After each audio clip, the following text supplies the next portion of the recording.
good evening, and welcome to Tea Time.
Welcome to Tea Time. It is Monday, January 12th. I'm excited that you're here tuning in with me. I'm going to talk about my weekend real quick and get to my in-studio guest. Friday, I was in Queens. I was in Queens with Mom and Dad. Mom decided to make dinner. My sister and my brother were there. It was just the 5 of us. It was really, really nice. And she cooked for an army. It was just 5 of us, but she cooked for an army. But it was great. I stayed there that night. And then I took my dad to the airport Saturday morning because he went back down to West Palm. Mom's still up here. She had the cataract surgery, so we can see when she could fly back down. And then I was prepping for tonight. And yesterday is laundry day because Sunday we all need clean underwear. And was going over a script. I'm going to be filming Me and My Nuts, which is a comedy. And I'm filming episode 3 the end of the month here on Long Island with Omar Moore. So shout out to Omar. And I watched the Golden Globe. So congratulations to everybody who went home with a Globe. That was lovely. We're going to go to pick A, please, because if you didn't see my rom-com, my romantic comedy, It's Love, Bro, take a look on Amazon Prime. Pop some popcorn, get a glass of wine. It's funny. I'm funny. I think you'll enjoy it. All right. I'm going to get to my guest because I'm so excited. He's here in studio with me. He's an announcer, he's a broadcaster, he's an actor, he's a writer. He also dabbled a little in stand-up comedy, which we're going to talk about later. Colin Cosell. How are you? I'm great. How are you? I'm excited. I'm giving myself a round of applause. I'm excited. I'm so excited you're Strong here. Monday energy. Me too. Thanks for asking me. I'm honored. I'm glad you're here. I want to dive into everything about you. Let's go. Grew up in Connecticut, Stamford, Connecticut. Yep, born and raised. Yeah, and was there for pretty much all the formative years of my life until, you know, about my mid to late 20s. And then I've been in New York ever since, got the license to prove it, but I've always kept my 203 extension on my area code. That's it. So let's put up pick B because you were adorable. Pick B. We got to go with some picks. Oh, look at that little toe. Blondie. Yeah. Blondie. Yeah. And then you went to, we're going to go to the next pick. You went to, because that was your braces era. Yeah. You went to King. Is it called King and Low Hayward's Thomas School? It's gone through so many iterations. It used to be 2 separate schools, the King School, Low Hayward Thomas School, and then KLHT, and then now it's just called the King School. But at that point, that was from sophomore year. We had just completed a production of West Side Story, and I played Danny Zuko. Really? I mean, that's Grease. No, that's Grease. My God, what can I tell? I did Broadway. God, regional theater.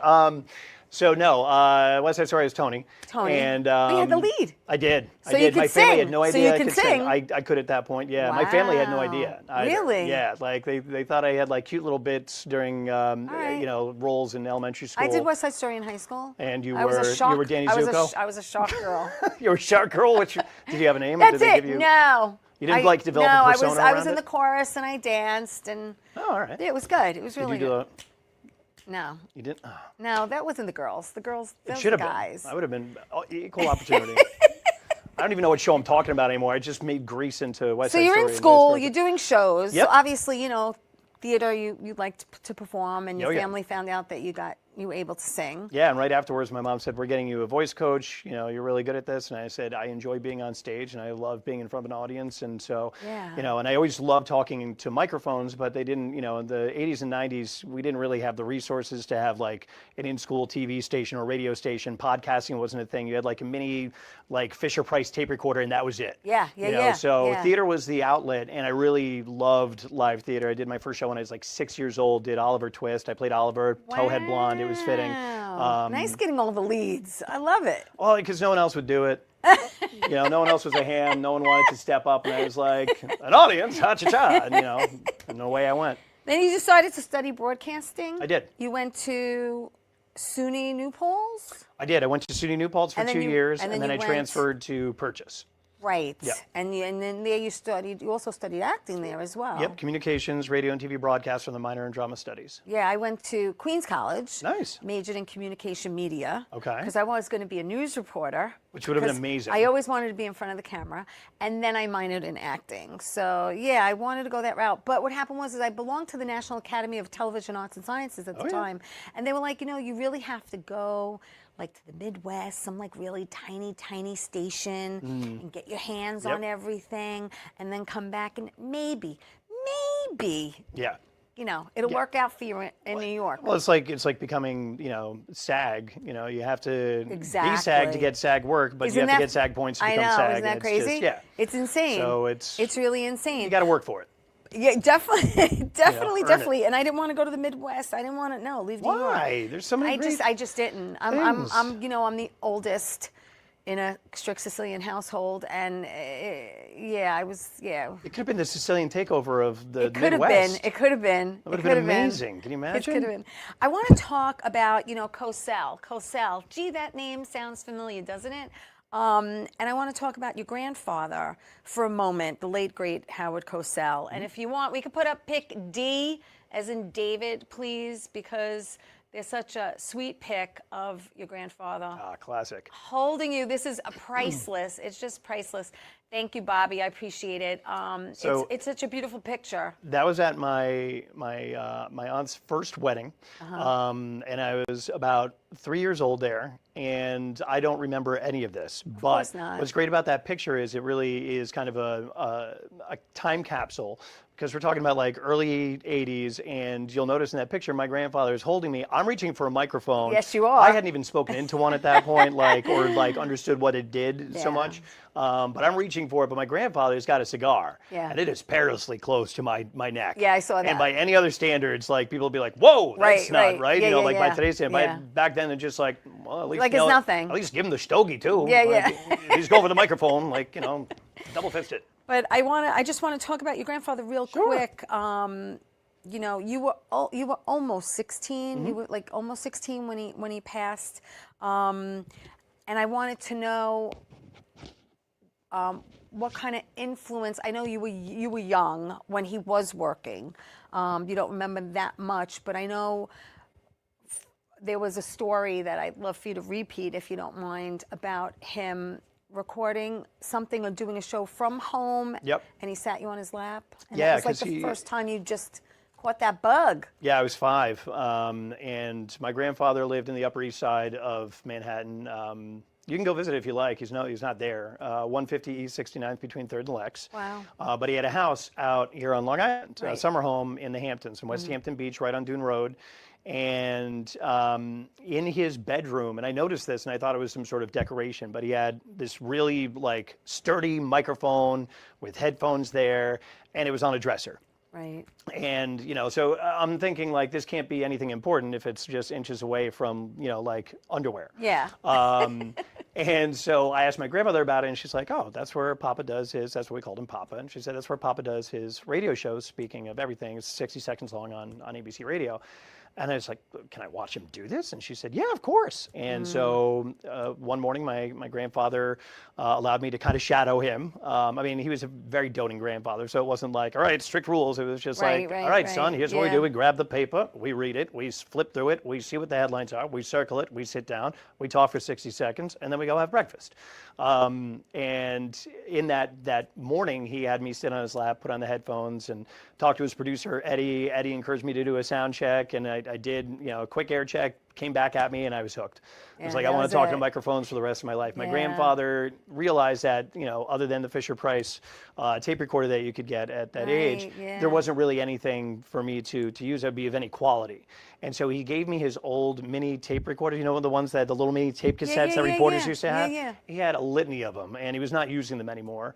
And so he just gave me, the few ones that worked, and like a little pack of mini tape cassettes, and I brought that with me everywhere throughout my childhood, doing fake radio shows, commercials, play-by-play with like my G.I. Joes or my wrestling figures or whatever. And I had this little camcorder as well, and I would like record stuff, not knowing how voiceovers worked or anything. But he lit that fire. He lit the fuse, and then it blew up, and it's been kind of a lifelong goal ever since for the past 40 years. That's great. Yeah. Tell everyone real quick how your grandfather actually started as a commentator and an announcer later in life. He did. Yeah, he was typical Jewish household in the early 20th century. His parents were like, you're going to be a doctor or a lawyer. Right. My grandfather wanted nothing to do with the medical field at all. I think he might have had a thing with like fainting with blood or something. If not, let's just put that out there as a part of the myth. If you can just see Howard Cosell seeing blood and just keeling over, it'd be hilarious.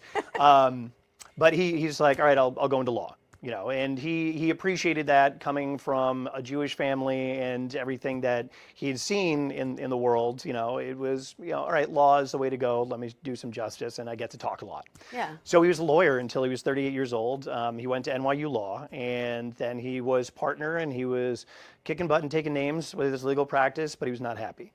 And so he found an opportunity to get out. What he wanted to do was get into sports broadcast journalism. He was a diehard sports fan. Right. Loved what he was seeing in the evolution of television and broadcasting and news as well.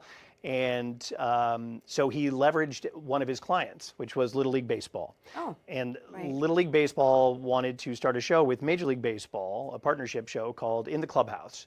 And so they needed someone to kind of moderate these conversations between Little League Baseball players and Major League Baseball players. And my grandfather somehow finagled his way into it and became that host. And that's how he kind of like cut his teeth in the industry. And then in 1962, there was this brand new baseball team in Major League Baseball called the New York Metropolitans.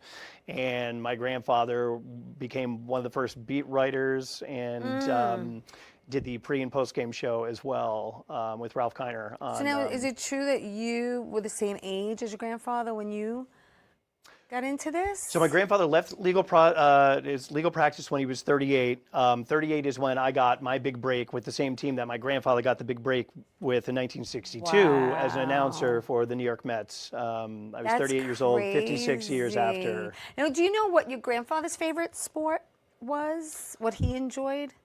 That's a really good question. I try, Colin. That was really good, yeah. And I'll let you know when it's a good question. Thank you. That was a good one. Thank you, I tried. Digging deep here. And no one's actually asked me that before.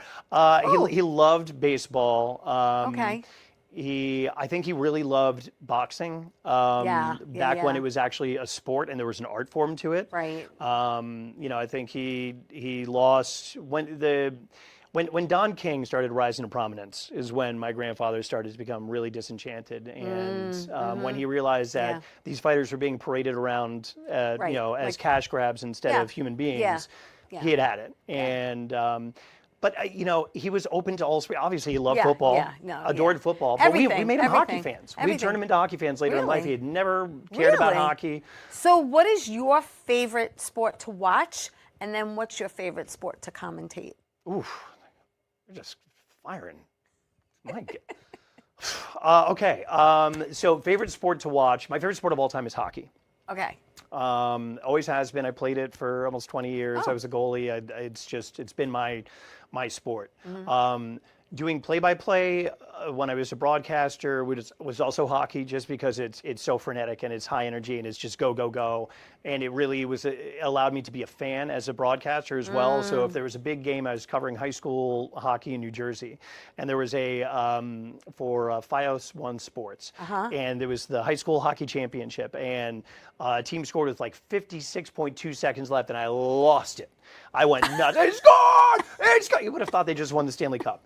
And so after the game, they win and everything, and I go down to the truck to say goodbye to the production team, and one of the guys is just like, Colin, you all right? I'm like, yeah, I'm fine. He's like, did you pee yourself at all? And I was like, no, what are you talking about, dude? He's like, that goal call, bro, you had us all scared. And I was like, I just got into it. So commentating hockey, I've always loved. As a PA announcer, obviously, I love baseball. I love doing it. I love trying new sports and everything, but basketball is oddly my favorite sport to do PA for. Just because you're in it.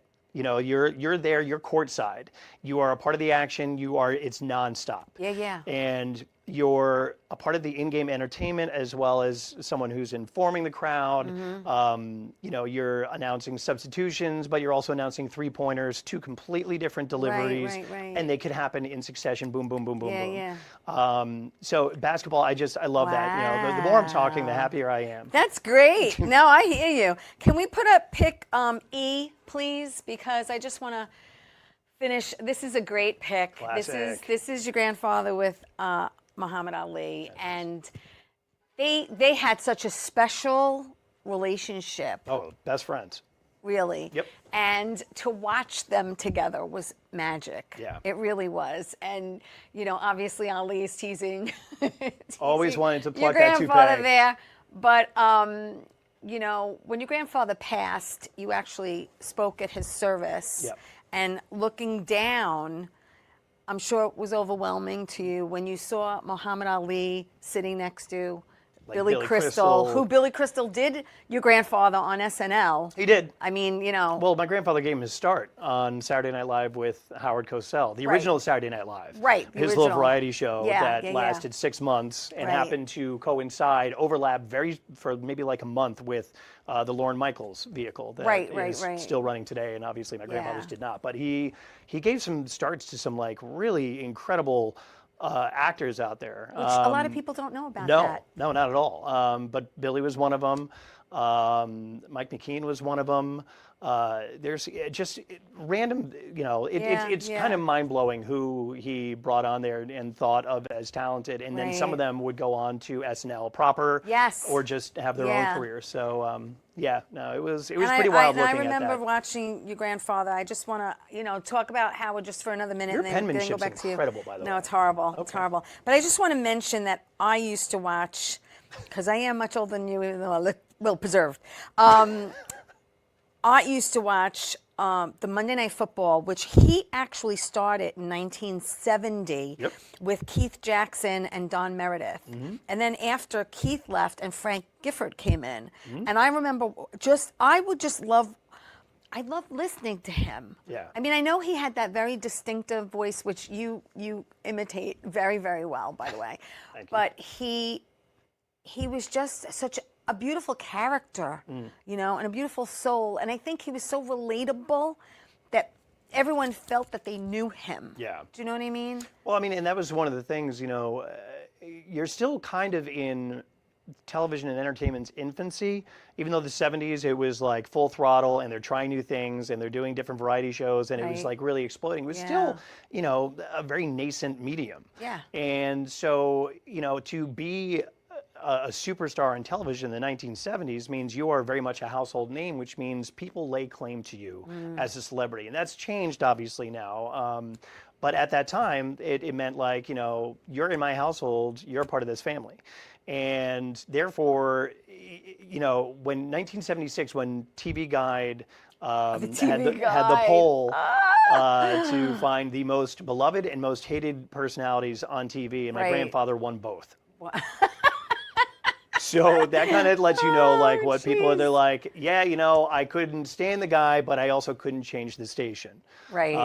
You know, and that's kind of that, and it worked. You know, it worked for another Howard in the '80s. Yeah. And, you know, who was in radio. So it was just one of those things. But people, you know, I think now that it's been so many years since we had that kind of personality on TV, people realize it, and it's just like, there's never been another one. There'll never be another. No, and Stephen A. Smith may try and try and try, but he's phony. His is an actual act. My grandfather was real. He was authentic. Yeah. Granted, he was bombastic and audacious because it was part of like the persona, and he embodied it and embraced it. Yeah. But at the end of the day, it was a big mush. And he was still Papa. He was still Papa. Papa to you. Yeah. It was not as loud at home. His son, come in here. Your grandmother just got us some P.J. Bernstein's. We've got matzo ball soup and hot dogs. Your favorite French fries. Come and have lunch. Yeah. But if you were on the other side of the house, then you'd get full Howard. Like, son, come in here right away. Your grandmother just went across town to get the best sandwich. So you'd get like full Cosellism shouting at you. But otherwise, just a loving, doting grandfather. Yeah. And I think there is that. And I'm sure he is smiling down at all your wonderful accomplishments. Either that or else he's pulling a Bob Marley like, Ziggy, don't do that. Like you're ruining my legacy. Like they can see how it'd be like, oh, my grandson did comedy. God, like 17 years. Oh, boy. All right, listen, we're going to take my first quick break. Don't go away, because when we come back, yes, we're going to talk about Colin doing stand-up comedy. Okay. We'll be back after this.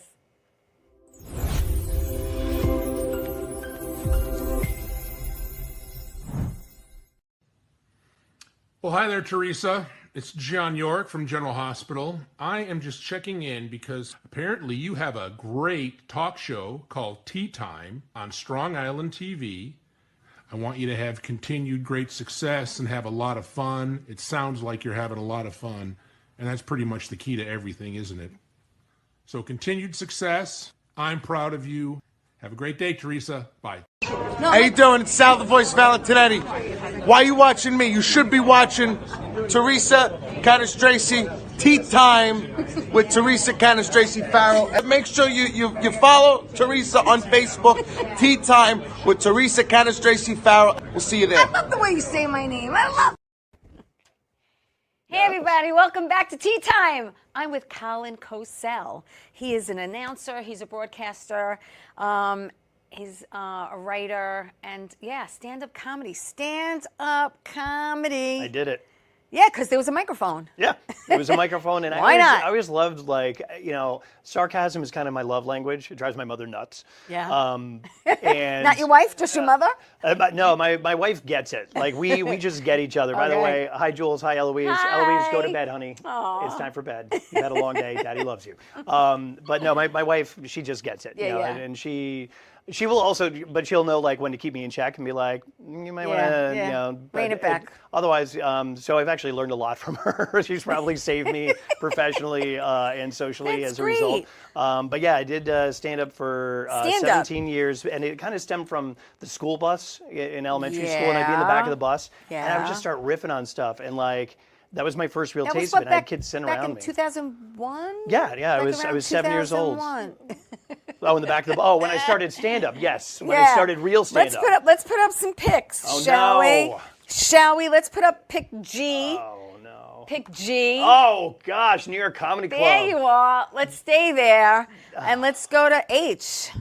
Right. Yeah, we're just going to go through some of them. Yeah, buddy, Eastville Comedy Club. That was the Power Hour with Nigel Fullerton. Yeah, Joe well, Casilio. in the next pick, you mentioned Nigel. Shout out to Nigel. Nigel. There he is. Oh my gosh, that was a magical night. That was with Rain Pryor there on the right. That is. Rain's hugging Nigel? Yeah. Oh my God, I got to.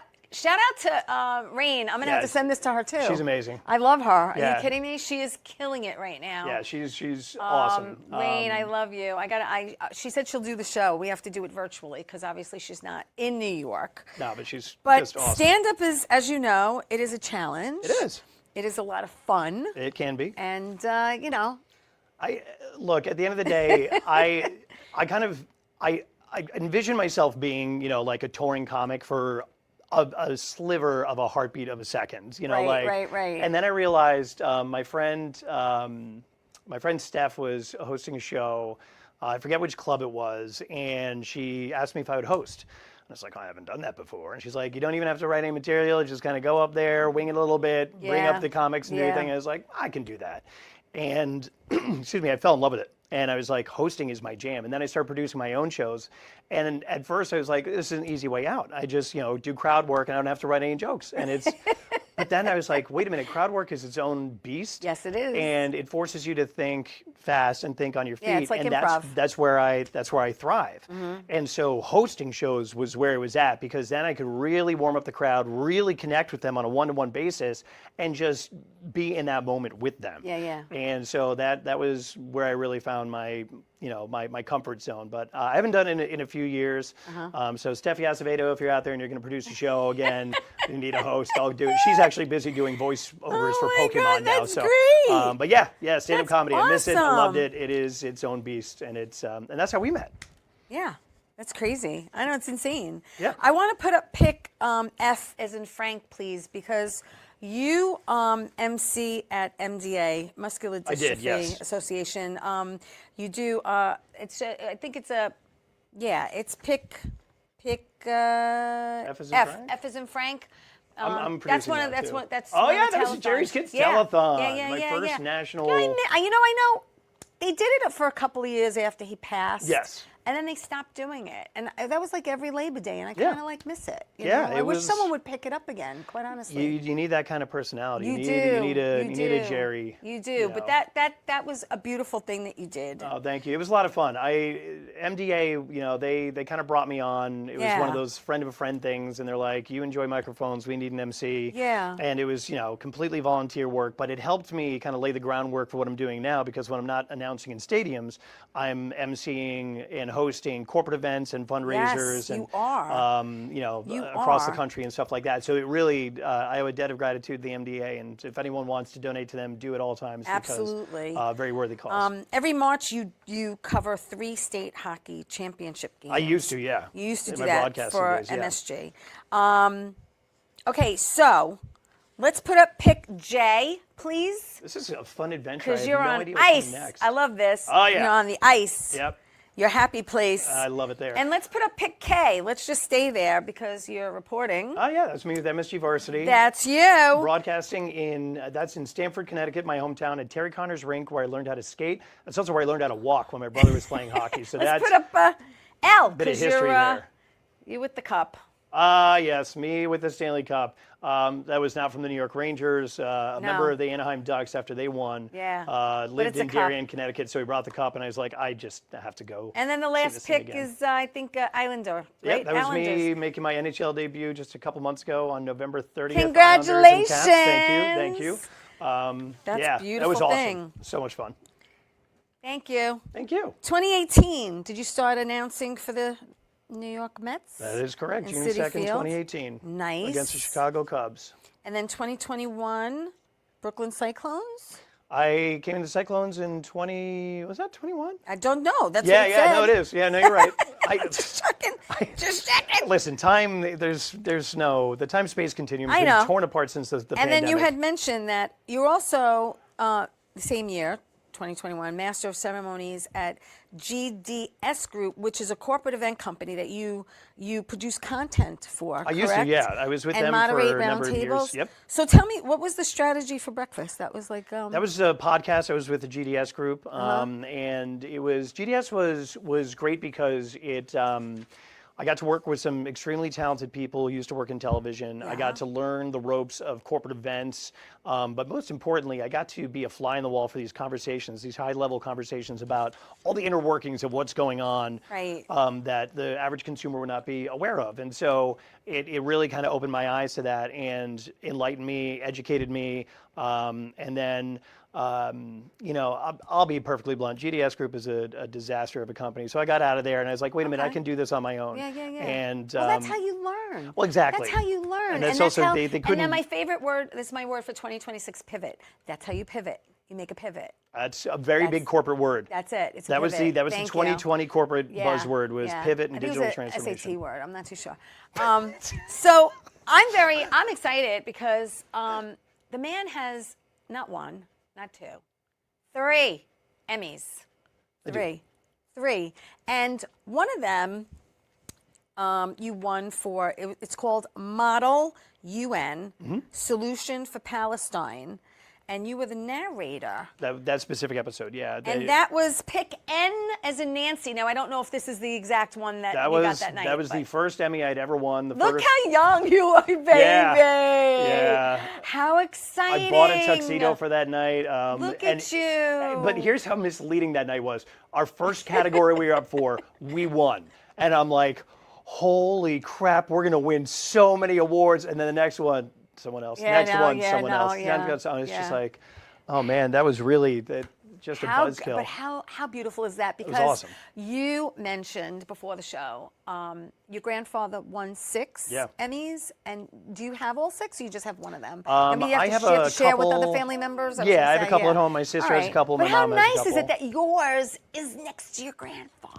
It's cool. It's very cool. Because my grandfather, on a scale of 1 to 10 is a 12, and me on a scale of 1 to 10 is about a 2. So to actually have our trophies side by side, and they carry the same weight and everything is very cool for me. It really just validates that this is what you're supposed to be doing. Yeah, I never thought of it that way, but that's nice, T. Thank you. You're welcome, Colin. Let's just wrap there. No, I'm kidding. We're just getting warmed up. We still have more time and so much more to talk about. Let's go. Are you I'm kidding me? pulling my sleeves down This now. is great. Yeah, get ready, baby. I'm ready. Let's do it. Okay, let's put up we're going to put up some picks. Pick O, as in Oscar. And that's you doing the Cape Cod baseball, right? That was the Cape Cod All-Stars versus the Major League Baseball. It's the MLB Draft League. Right. It's this new thing where they top draft picks are in this league. It's a developmental league. And so they hosted, for the first time ever, this all-star game at Citi Field, and I was doing the PA announcing for it. But because it was a scaled-down production, I was like, guys, I'm just going to go on a headset, bring a wireless mic, and do my PA I love when you're down dugout. in the trenches, so to speak. Can we put up pick? I love that pick. Pick P, please, because we're going to keep going. That was my MLS debut in July or August of last year. Yeah. Last year was a whole bunch of pro you sports did. debuts. We're gonna listen. 2025. We're gonna get to. It was a good year. It was a great year, and 2026 is gonna be even better. Q, because you're in the crowd. I love it. For the next pick, this is gonna be. You are there. Yeah, that's MSG varsity. You are and I was like, guys, I'm gonna do a hit from in the crowd. They're like, you're doing the sideline for this. You can do whatever you want. The best part about that particular game, that broadcast, the lead broadcaster for that, or the color commentator for it, was Steve Gelbs. Steve Gelbs and I worked together at MSG varsity, and we kind of cut our teeth together. He is now the sideline reporter for SNY and the New York Mets, and I'm the public address announcer. That's so cool. So let's go to the next pick, crossover. Shall we? Because that's you again. Yep, that was at the International Boxing Hall of Fame. My grandfather had been inducted, and ESPN interviewed me. How cool is and that? I got to give the induction speech, which was really, really wild. That's so special. Yeah, and I got to announce Down Goes Frazier to a bunch of boxing enthusiasts. It was Thank bonkers. You. Oh my God, that's great. So 2024, we'll talk about 2024 before your big year. You were executive communications expert at C2 Productions. That's mine. LLC. That's yours. That's when I went rogue. This is you. This is yours. Your baby. And when I went on my own and was just like, listen, I can do these events. I can do fundraisers. I can be my own boss and be my own beast. Right. And it was funny. A year ago right now, my wife and I we were struggling. I was 6 months into leaving GDS Group and going out on my own. And the winter is a very, barren time for corporate events. And so I was like, I really need to put my nose to the grindstone if we're going to avoid this next year. Yeah. And so I just went full throttle. I'm not a sales guy. Right. Sorry. I'm so sorry, Bobby. I just destroyed your microphone. Let's try that again. I'm not a sales guy. Right. Neither am I. I'm not a sales girl. I'm not a sales girl. And I should be. Yeah. But we should be salespeople. I know. But there's just something is just not stitched into my brain to make that work. Yeah. So I had to really get outside of my comfort zone and start pitching myself and reaching out to people and being like, hey, here's what I'm doing. Pimping yourself out. 1,000%. Yes. And pimping ain't easy. No, but when you start getting the work, it sure is fun. See how he did that? Yes, Old school hip-hop reference. 2024, you also were the PA announcer at Army West Point football. That's when I started with Army, just wrapped my second season with them. Yeah. Very, very humbling experience to be a civilian on that campus. Oh, yeah. Even with college kids who look like they're absolute babies to me. Yeah. High schoolers at this point look like they're infants. But but these are like babies in Army gear. Right. So it's like very off-putting, and there's just these kids with massive rifles and all these things, and you have to go through all this security detail. And I'm just some schmuck who likes talking to microphones, so I'm just like, Right. but kind of eased into it, and now, but it's a lot of fun. Actually, I brought you a gift from the last Army Navy game as a thank you for. I should have given it to you by now. Oh, that's okay. And it's off screen, so That's all right. Oh, okay. Thank you. We'll get to it later. You don't get to see it. He didn't bring his Emmy. I wanted to hold. I wanted to hold his Emmy. But, I brought a scarf. Oh, that's sweet of you. That's nice. I love presents. I love gifts. It's not the most attractive, but it's very cool. It's just very unique. So. I love it. I love it. Thank you. Sure. Thank you very much. But yeah, so Army football was a During new the one next, in there. no, I was going to say. All right, listen. Let's put up before we talk about your year, because I do want to get to these next two picks. If we could put up pick T, please, because T is Phil. I get such anxiety Phil. when you turn to Phil. Bobby and ask for a picture. Phil's him. So Phil was gracious enough to take that picture with me. I was shadowing my good friend Jim Nance, and it was an Eagles-Colts game in Philadelphia. Yeah. And Jim was like, come and hang out, see the whole thing, the whole production for Sunday Night Football, or Sunday afternoon broadcast. Yeah. And Phil... I was like, can I get some pictures or whatever? And Phil was walking by. I was like, Phil, can I get a quick picture of you? Nice. He's like, absolutely. Nicest guy in the world. Sweet. He and Jim were just great. The next pick, and then we'll stop with the picks for a quick sec. But tell me about this. Tell me about New York Living. So that's Marisol Castro. That is my PA partner, as we call each other, partner. She's the other PA announcer for the Mets. And so we alternate series. We kind of split the season with each other. Thank you. We got the job the same exact day, and they threw us in a room together, and they're like, figure out your schedule, and good luck. Figure it out. And we became instant friends. She is a sister that I never knew I needed. Nice. And one of my best friends. And when the two of us get together, it's basically like two adolescents.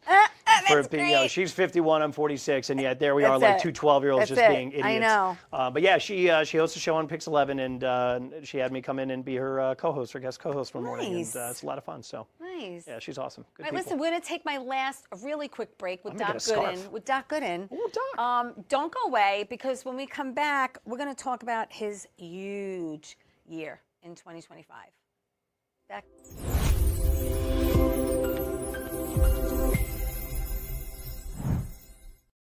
Doc, who's the best comedian you know? Theresa Farrell. And who's the best actress you know? Theresa Farrell. And who's the best cast member in Bad Boys? Theresa Farrell. Who's got the best radio? Theresa Farrell. Doc, who's your favorite Guinea? Theresa Farrell. Who are you loving right now? Theresa Farrell. All right, Doc, I love you too, baby. Love you as always. Thank you. Oh, I love Doc. He's the best. Don't you love Doc? He's the best. He's such a sweetheart. There's really not enough nice things you can say about him, and that is a man who has lived a very full life and has had a few gifts of extended life and is aware of it. Yeah, and therefore he loves giving back to the community. He's just really enjoying just being here. Yeah, you know, and love He's Doc. great. He's love great. working with him. Hopefully I will get him in studio. Maybe one day. We'll see. Try to put in a good word. But in the meantime, did you have something for me? I said I had a scarf for you, and it turns out, TV magic. Still in the cellophane it came from.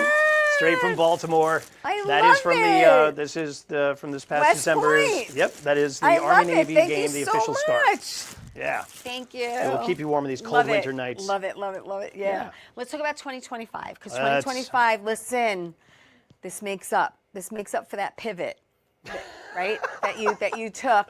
You know, when you the were hard work paid off. Seriously. So I just want to read to you what this man accomplished in 1 year, because it really, it went from one extreme to another when you think about it. It literally January and February was just kind of like getting an old Studebaker, and then by the end of March, it was bonkers. So huge year, huge.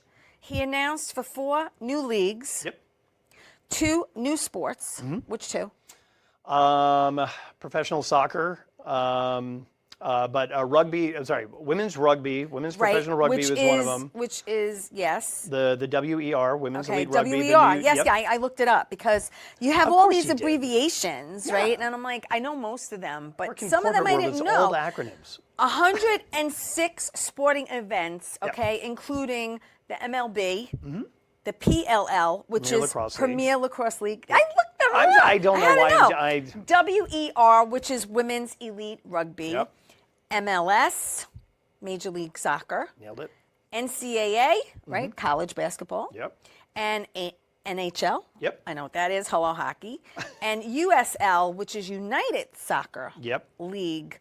You did 103 live events, 4 concerts. I mean, this was a good year. It was a busy year. It turned into, like, once things started going, it started snowballed. going. Yeah, and it was great. You know, and it was a complete turnaround. It kind of caught me by surprise, and then it got to the point where you're looking at the calendar and you start looking at the month ahead and what week looks like. It's just completely diabolical. And, you know, I can't tell you how many times my wife and I would, like, look at the calendar, look at each other, look at the calendar, we're like, that third week of July is going to be like, don't even talk about it, just get into it. Because we're talking about, like, planes, trains, automobiles. There was one week in July where I had 13 events in 6 days. Wow. Some corporate, some sporting. I think I did Mets, PLL, and several corporate events. So it was, and it was like in 4 different states, and yeah, it was wild. That's a lot. That's living like a rock star, especially with a baby at home. So yeah, my wife, bless her, was, you know, like, that's hard. She's a stay-at-home mom and she's crushing it. Yes, and my siblings were out there as well, supporting. So, or my sister and her family rather. So it kind of worked out there. Yeah.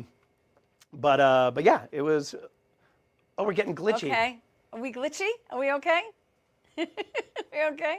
Oh. I don't know. No, we're gonna keep talking, and it'll be figured out. Yeah, we'll get there. But yeah, so my wife was a complete rock star with our little girl, and it's tough because you want to be there for those formative years. I'm an older first-time dad at 46, so you want to be there for as many moments as possible. But also, I'm the one that's, you know, like the lone breadwinner right now, so I can't say no to anything. No, that comes my way. I know. I told you before the show I'd say yes to everything because you don't know where it's going to take you. You don't know where it's going to lead you. You don't know what kind of doors it's going to open. What my wife and I always say to each other. You know, that's the whole thing. Yes, you want to come. Yes, Yep. you want to. Yes. Because you really never know when that door is going to open. Who's going to be there? That's the whole thing. Who's going to see you? Who's going to hear you? And then you don't know when you're going to be asked again. Right.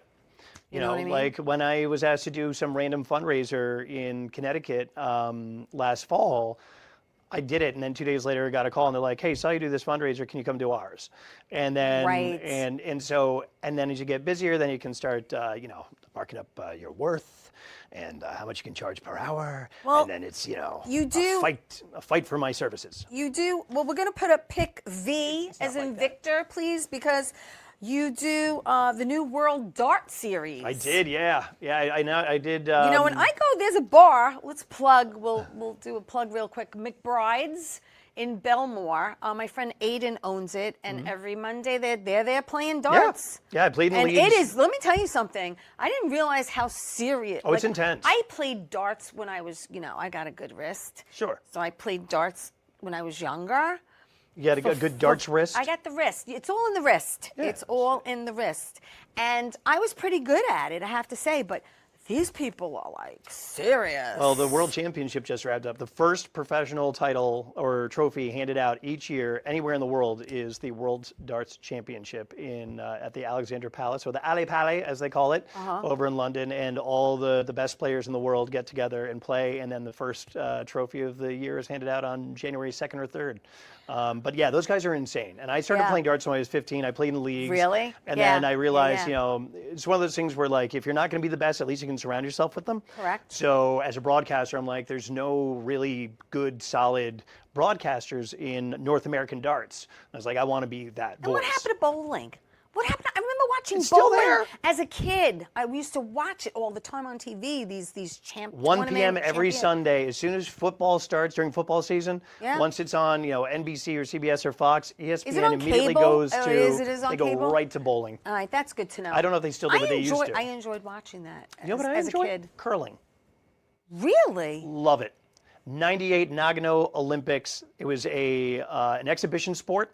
Yes. I was in college at the time, and because it was in Japan, the games were on at like wonky hours, which is great because I'm a sophomore in college. I have wonky hours. Right. So I'm sitting there, probably completely clear-headed at 3 a.m. because the sophomore in college, and I'm flipping the stations, and there's these guys doing this giant shuffleboard thing, and I'm like, what in God's name is this?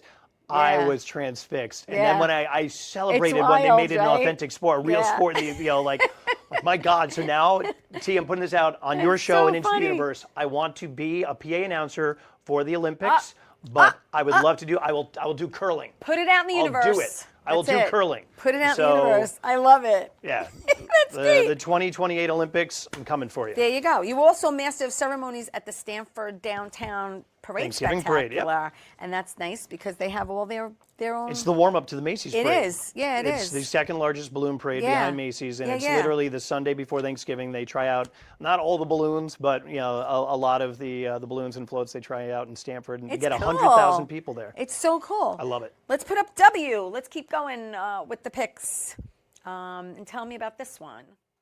I think this was a fundraiser. Was this a fundraiser? No, that was an awards thing. So that was in Astoria. Astoria. Yes, where I lived for almost a decade. You did. And Did you learn Greek? I did not. I'll teach you some. It's okay. Just give me the olive oil. We're going to stay there, Bobby. We're going to go to X because I like the jacket you had on in this pic. It's pretty good. Yeah, that's a Monday Night Football jacket. Yeah, it's cool. It's sitting in the closet at home. It is a gorgeous mustard yellow. I love it. Gouldens, color. Let's go spicy to brown. Let's right go there. to Y.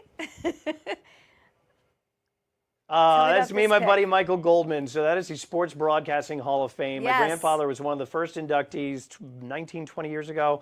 And then for the past dozen or so, maybe 13 years, I've been the voice of God for that ceremony. Love it. So I get to be surrounded by some of the greats in sports. Michael is our executive producer for the live event. Yeah. We met at that very first ceremony when my grandfather was inducted, became fast friends, and have been very close friends ever since. And let's close out with the last one, which was another Hall of Fame.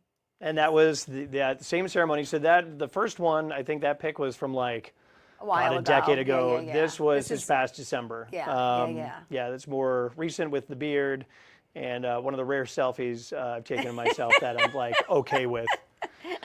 That's it for pictures, right? I don't have to look at myself That's anymore. it. That's it. That's all 26. Thank you, Bobby. You did a great job. Yeah, thank you, Bobby. Let's talk about let's talk about real quick some of the things on your IMDb. Okay. Because you did an IFP Gotham's Award, which was a TV special. That was my first live VOG. Yeah. Yeah. With my buddy Keith Geller, who is now the producer of Beast Wars. And so we were cutting our teeth together, and he's like, "Hey, do you want to do your first live TV? Like this is gonna be on TV." How crazy was it for you to do your first live? It was honestly, it was.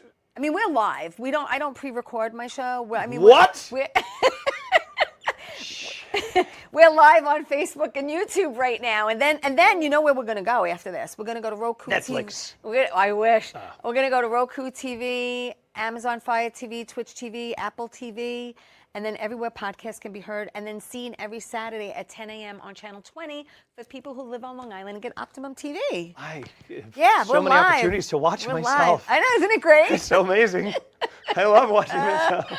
Thanks, T. Oh my God. No, that's awesome. But how, like, did you have butterflies in your stomach that you know you're going but live? it was also like, this is what Adrenaline? it was just like, this is what, it was the same feeling, now that you mention it, and you're conjuring this up out of me, the same sort of feeling I had the first game I did for the Mets, where it was like, this is where you belong, idiot. This is what you've wanted. It validates you. Take a deep breath. Yes. Just say the words like you do. Right. And, nerves means you care. Yeah. And so now after years and years and years, that was some 25 years ago or 20 years ago. Now I know how to harness that energy and just kind of work with it. But yeah, it was super, super exciting. Matthew Modine was the host. Love him. Yeah, he was awesome. And now having seen him in Stranger Things, I was watching Stranger Things, I'd still have to watch the whole thing, but my niece and nephew were watching. And I was like, oh, Matthew Modine. And my niece seems to think she's like, are you famous, Unky Colin? I'm like, no, not at all. I'm known in very small quarters, but I did work with Matthew Modine. And she's like, well, was he nice? And I was like, he gave me a chicken recipe in the elevator down. We were talking about random food, and he was just like, the way to do a proper chicken marsala. And he just gave me the recipe right there. So thank you, Matthew Modine, if you're watching on Channel 20 this weekend. On Optimum on Long Island. God. So you also did ESPN Friday Night Fights. I did a VO for them, yep. Yeah, you did one episode. Now, let me ask you a question, because there's 2 dates down for that. When was that? Was that in 1998? Or was it in 2010? Because they're contradictory dates. Yeah, that should be 2010. Okay, all so right. someone So put let's in go some with that. wrong information. Okay. And then you did the George Lucas talk show also. I did. I was a guest on that during the pandemic, and it's got some just. It's these 2 guys who are just unbelievable comics, but their producer is a good buddy of mine. He was like, do you want to come on? We're doing everything virtually. And I was like, absolutely. And their show has since blown up. Like, they get legit guests on. Like, well, so do I. Famous. Obviously, I'm here to boost your show, T, but I'm saying... I'm just saying, it's funny. Wait, after I was on this show, that's when the big stars came. I have to interrupt you because Claudia, shout out to Claudia Bonavita, because Claudia, I put you on Insta today, right? Yes. And Claudia Bonavita goes, oh, he's a great guest. And I go, all my guests are great. Did she say it with that stank? Like, oh, that's a great guest. No, he's like, oh, he's great. And I'm thinking, all right, good, thank you. So shout out to Claudia, but I'm thinking, oh, I want to think all my guests are great. You know what I mean? I'm not trying to say that the George... You know what I'm saying. Yeah, I'm not trying to say the George Lucas talk show got all those big stars after I came as a result of my being there. but all I'm saying is the floodgates are open as soon as I walk out that door. So, That's great. You're going to get everyone here. You have just unhinged... You're going to get every G-list actor you've ever dreamed of. I am so excited. This is the last episode, apparently. Oh, my God, this is great. All right. You did the Misery Index. I did. I was on a game show that I'm not sure the episode ever aired. But again, during the pandemic, I was just trying to find things to do. So I applied to be on... yeah, why not? Gosh, what is the show? Oh, $25,000 Pyramid. Yes. Or $150,000, whatever it is. I applied too, now. never heard from them. I went through the whole thing. I was trained, I was brought in, and then the day of the show, I got cut. And then they had me come and do it again, and they felt really bad because we had a great rapport, and they were like, yeah, you're going to be on. And then I got cut the second time, and they're like, yeah, we're going to put you on another game show. You're just going to be on. Have fun with it. It's the Misery Index, and it's with the guys from Impractical Jokers, and I won. Oh, cool. Yeah, I won on the show. Nice. So, and it never aired. Very no one nice. had to know about it. 2023, you did Reverse the Curse. Yes, which at the time was called Bucky effing Dent. And you are a sportscaster. I am. I was cast by my buddy David Duchovny, who had written... Your buddy who? David Duchovny. Say it again. David Duchovny. Okay. Agent Mulder of the X-Files, of Californication fame.